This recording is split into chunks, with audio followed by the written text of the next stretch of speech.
नमस्कार मित्रांनो, मराठी फ्युजनमध्ये तुमचं स्वागत आहे। 1 ऑगस्टपासून UPI वापरण्यासाठी काही नवीन नियम लागू होणार आहेत। चला त्यांचा सविस्तर आढावा घेऊया। सर्वात आधी NPCI म्हणजे काय? National payment corporation of India, जी संस्था आपल्या देशातील UPI, रुपे कार्ड्स, IMPS सारख्या डिजिटल पेमेंट सिस्टीम संचालन करते।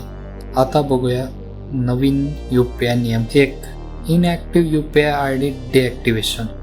जर UPI ID किंवा मोबाईल नंबर 1 वर्षापेक्षा जास्त वेळ वापरले गेले नाहीत तर ते ऑटोमॅटिक डिॲक्टिव्ह केले जातील। Wrong transfer recovery. जर तुमचे पैसे चुकीच्या खात्यावर गेले तर UPCI बँकांना रिकव्हरी प्रोसेस अंमलात आणायला सांगणार आहे, म्हणजे पैसे परत मिळण्याची शक्यता वाढेल। 3.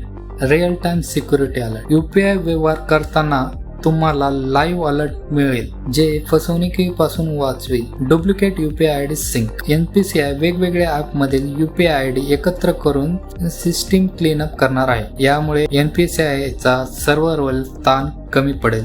काही सोर्सकडून माहिती मिळत आहे की RBI reserve bank of India hint देत आहेत की ते UPI ट्रान्झॅक्शनवर काही चार्जेस लावणार आहेत। तर मित्रांनो, तुम्हाला काय वाटतं? भविष्यात UPI ट्रान्झॅक्शनवर चार्जेस लागतील का नाही? कमेंटमध्ये जरूर कळवा। तर हा होता UPI चा नवा अपडेट। तुमच्या माहिती करता महत्त्वाचा असेल तर लाईक आणि शेअर करा, आणि माहितीपूर्ण व्हिडिओ पाहण्यासाठी मराठी फ्युजन मराठमोळा चॅनलला सबस्क्राईब करा।